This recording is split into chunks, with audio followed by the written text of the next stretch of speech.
expressed on this program are not necessarily those of WTJX's board, staff, or underwriters.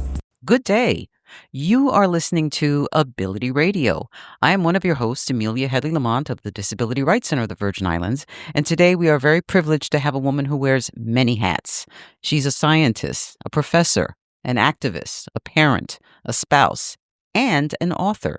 So today I'm very happy that she's been able to join us today, Rudean Leinaeng. Good day, Rudean. Good day. Happy to be here. Thank you for joining us. And I think your life is quite a interesting story. First of all, you are a scientist, right, who has taught at the college level. And I'm curious, what piqued your interest in science? Well, when I was in high school, the last year, I took a chemistry class. I liked the teacher and I liked the subject. And so originally I thought I would be a lawyer because people said I talk a lot.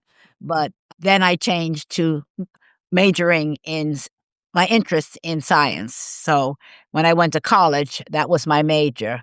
Chemistry was my major. And I'm going to assume that that wasn't something that was typical for a woman, right? Or a woman of color. No, you're right. There were not a lot of women scientists. I mean, there were some that were really outstanding, but not a lot. And a Black woman, they were very, very few. So tell us about your educational background in the science. You said you majored in chemistry. Where did you go to school? Yeah, I majored in chemistry at Hunter College, New York. And from there, I went to New York University for graduate school. And I got a master's from New York University. So I understand also that there's a film that's in the works about your work as a scientist. Can you tell us a little bit about that? Yeah, my son, Thomas Allen Harris, is a award-winning filmmaker, and he came up with the idea of doing a film, My Mother, the Scientist. So actually, the film talks about my life as a scientist, as a teacher of science, and as someone that taught students how to do research and did research myself. So the goal of the film is to get more people of color and all young people interested in science, in studying science or the STEM field, science, technology, math, and engineering. There are not enough people of color in these fields. And in these days when science is being attacked unjustly and people are, from those reports, people are losing confidence in science, not remembering all the benefits that science bring them, it's an important film. Right. Well, give us some examples. Why is science important? Some people, don't even think about it, quite honestly. Well, science isn't, I could talk all day on that, but I won't.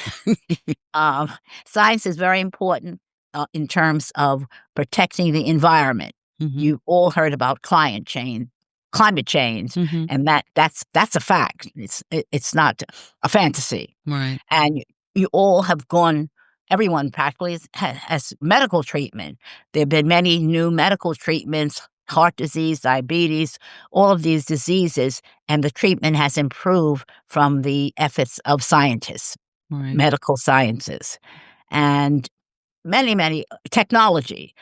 Our lives have improved through technology as a result of scientific exploration. Right. And we also know about the universe more through the astronomy and sciences that are studying that. And many other reasons. Right. So, okay. So your son is working on this film.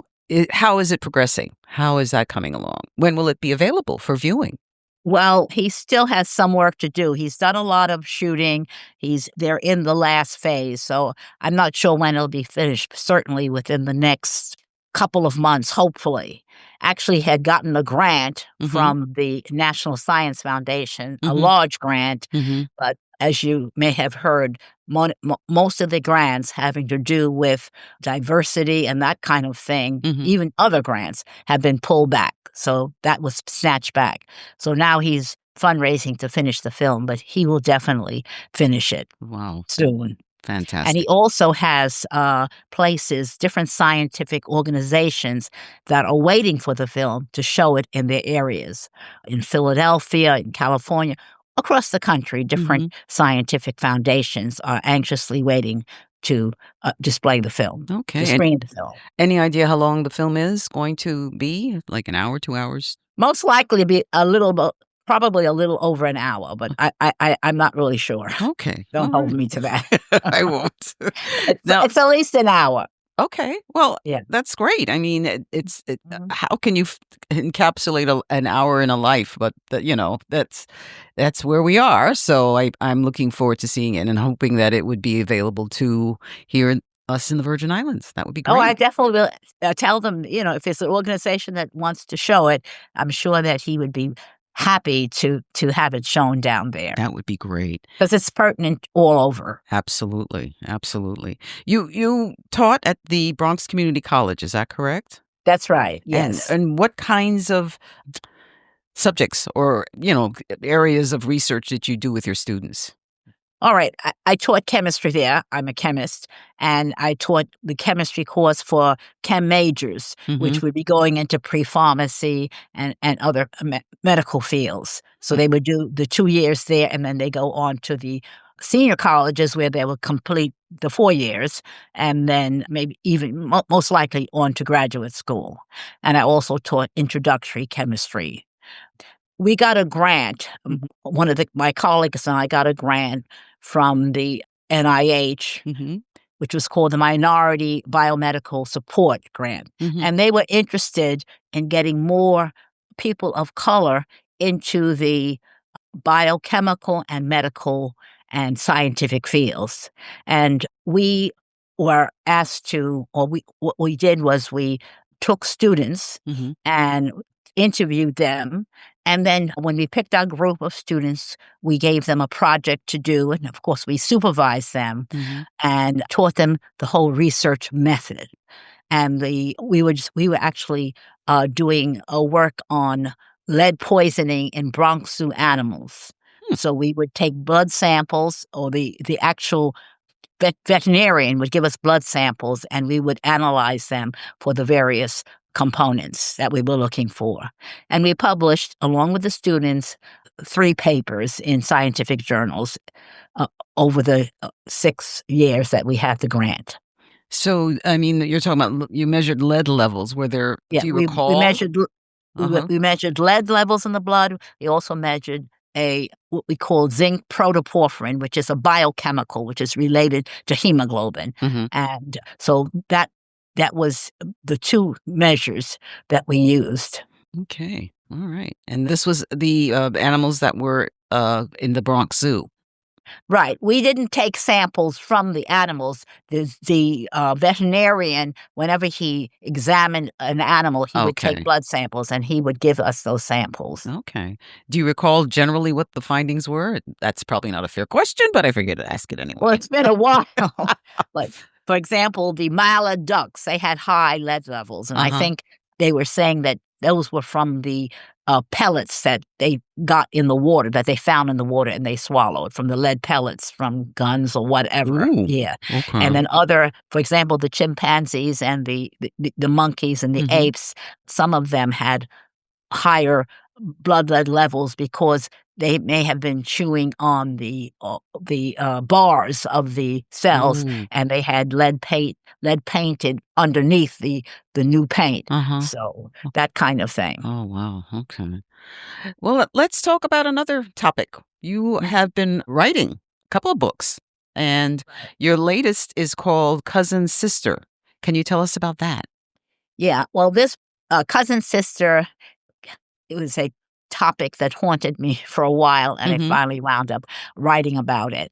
Cousin sister was a healer, mhm, an enslaved healer, mhm. and she got her healing knowledge from her grandmother, who was called doctor by the people on the plantation, all of the enslaved people in the plantation. Mhm. And Is this a when person who actually lived? no, Okay. she lived in my imagination. Okay, okay. Okay. Right, right. But there were many healers, so Sure. I took the story, Mhm. based on them. Okay. I was inspired by them, Mhm. and they would go, she with the grandmother would go into the woods and pick the healing plants, leaves, the roots, the vines, whatever part of the plant they could use for healing.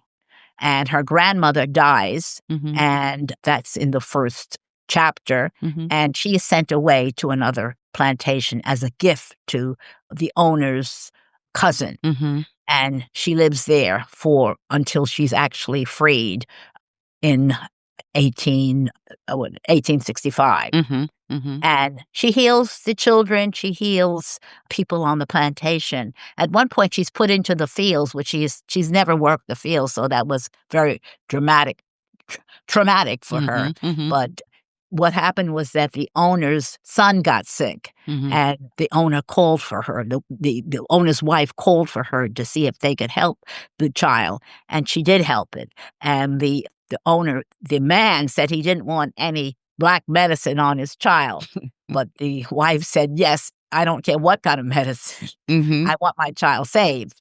And they had sent for the white doctor, but he didn't come till the next day. Mm. So she made Arabs for him, and she saved his life, the child's life. And from then on, she was taken out of the fields, and she was just healing people, used to heal people throughout. Mm.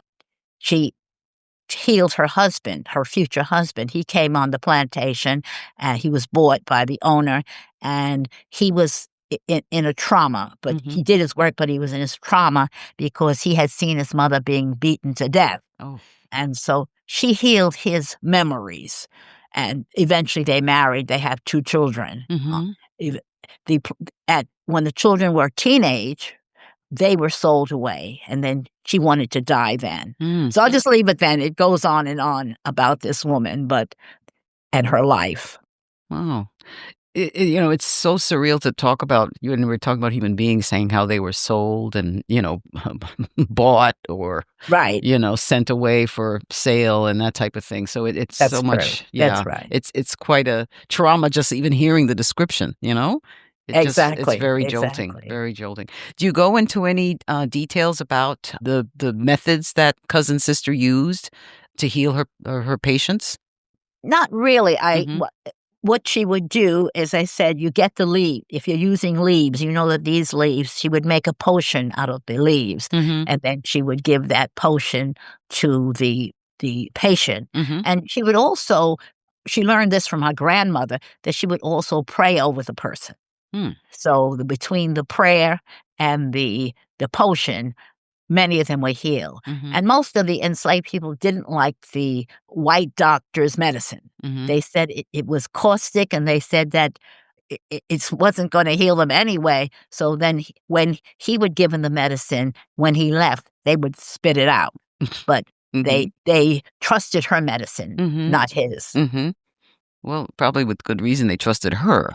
You know? Right, exactly. Yeah, my goodness, my goodness. An interesting thing was that she always had dreams from her grandmother that had died, and her Mhm. grandmother kept telling whenever she got discouraged, she would get a dream from the grandmother saying, "Someday you're going to be free. Hold on. Someday you're going to be free." So that would encourage her.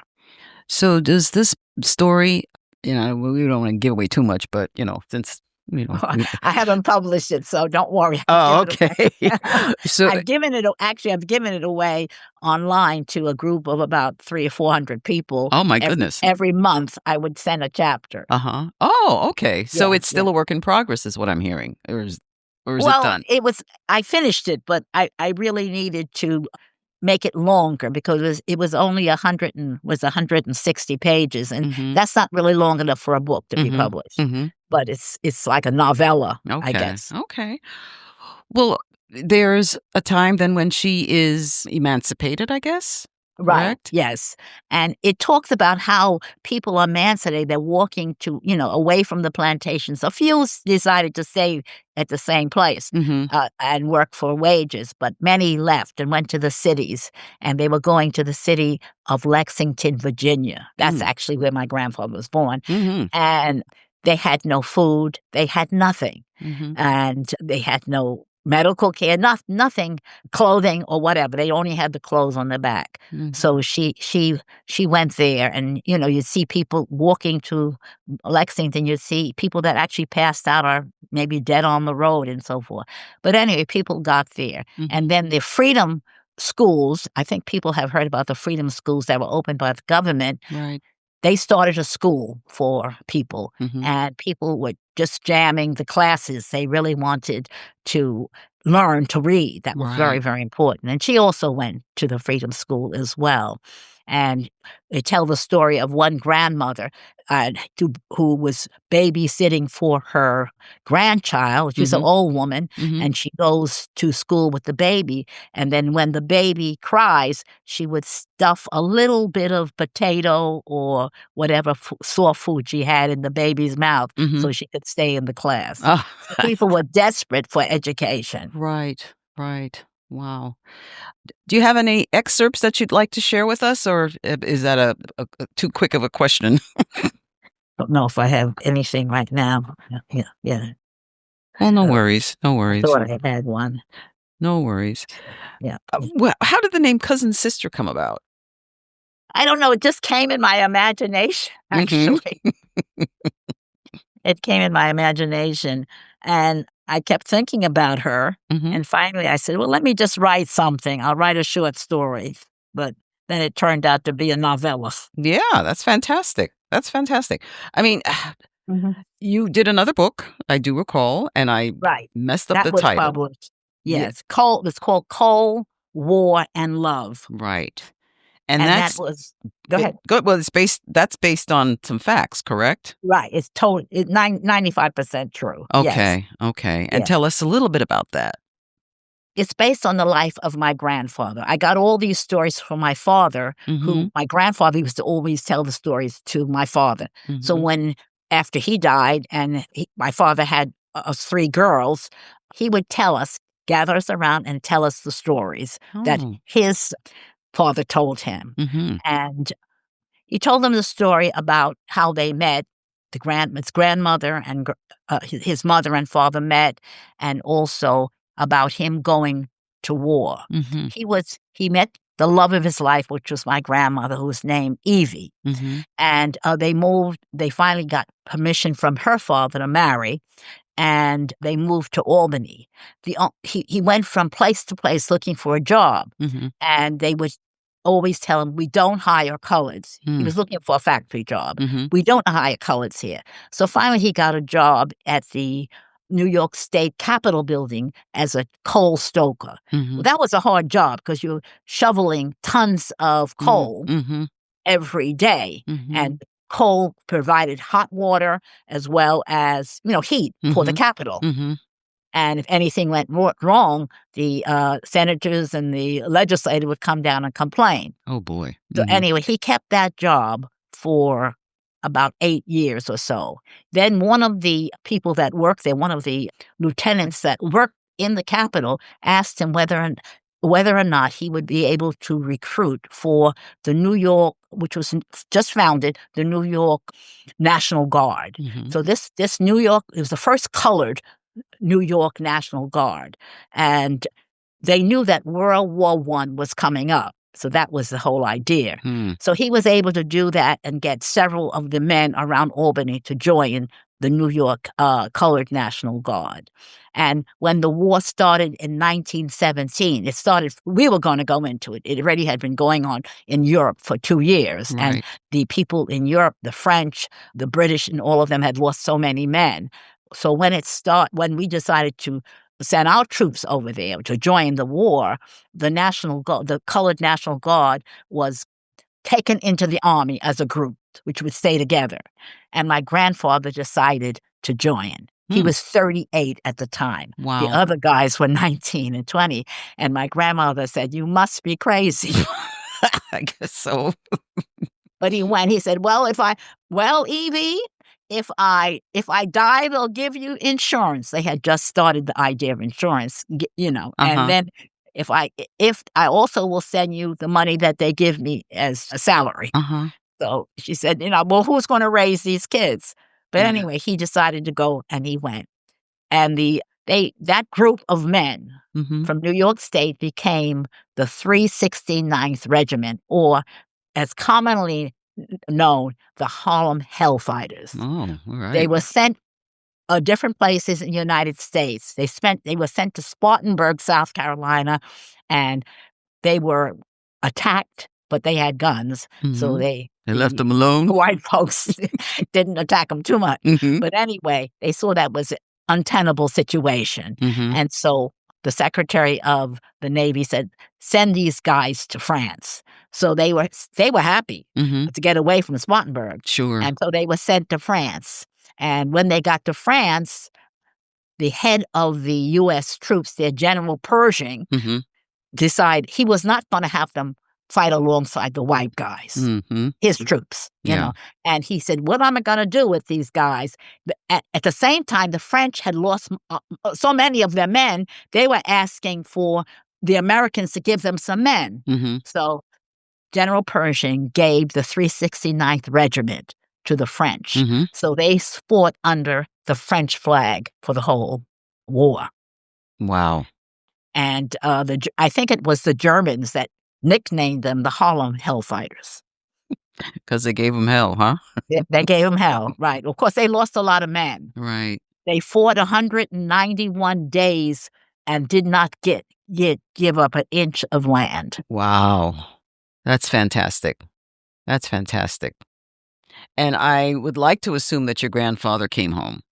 Yes, he did. And I didn't want to leave my grandmother out. Mm-hmm. She was still there taking care of her children in Albany, and she had 3 kids. Mm-hmm. And in 1818, he was still away at war fighting in France.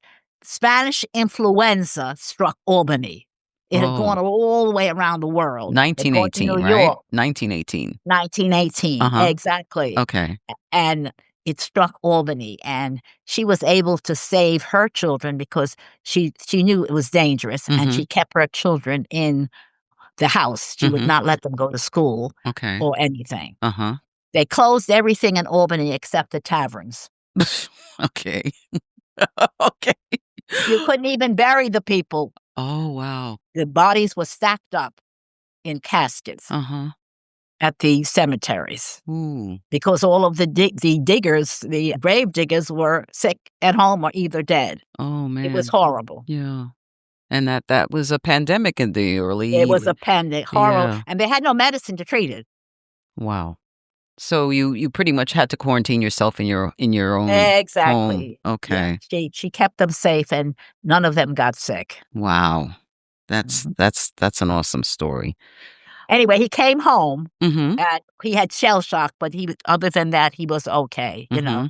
And then he was looking for a job, and he found a job in the capital again, but as an assistant or courier for Governor Al Smith. Mm-hmm. Okay. That name rings a bell. Right. God. Well, I can see where some of your science disciplines has come into, both of these stories, quite honestly, your discussion of the flu epidemic and the healing capabilities of cousin sister. So it's just interesting how everything seems to come around, 360, how you can borrow from certain, disciplines and bring it into a fictionalized or non-fictionalized story. Right? Yeah. That's right. Yeah. No, this is really great. We have just a couple minutes left. Okay. I do know that you had spent some years in Southern Africa. Can you tell us a little bit about your experiences there in the little bit of time we got left? Okay. My husband, second husband actually, Rudean Leinaeng, was a South African refugee here. He Mm-hmm. belonged to the African National Congress. Mm-hmm. And he would always say, when we were going out to marches and whatever, Mm-hmm. South Africa will be free in my lifetime. Mm-hmm. And I didn't know whether to believe him because they seemed so entrenched there, Yeah. the Yeah. racism Yeah. and the lack of freedom and the oppression of Black people there. Mm-hmm. At any one of the most glorious moments was when we sat in front of the television about 2 a.m. one morning and saw Nelson Mandela walk out of prison. Right.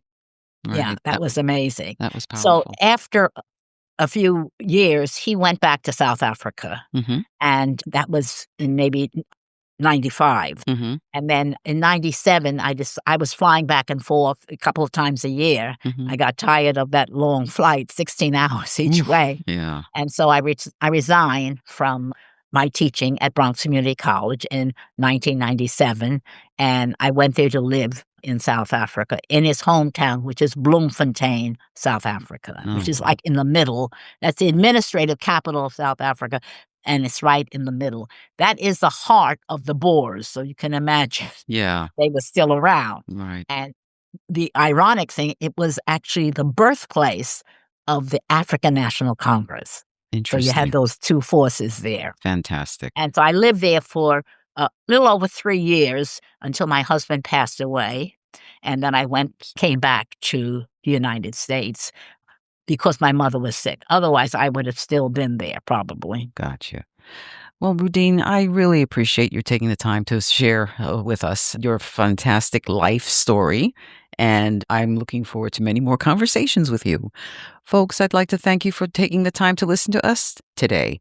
Stay tuned for the next session of Ability Radio. Our guest today was Rudean Leinaeng. Thank you and have a good day. The views expressed on this program are not necessarily those of WTJX, its board, staff, or underwriters.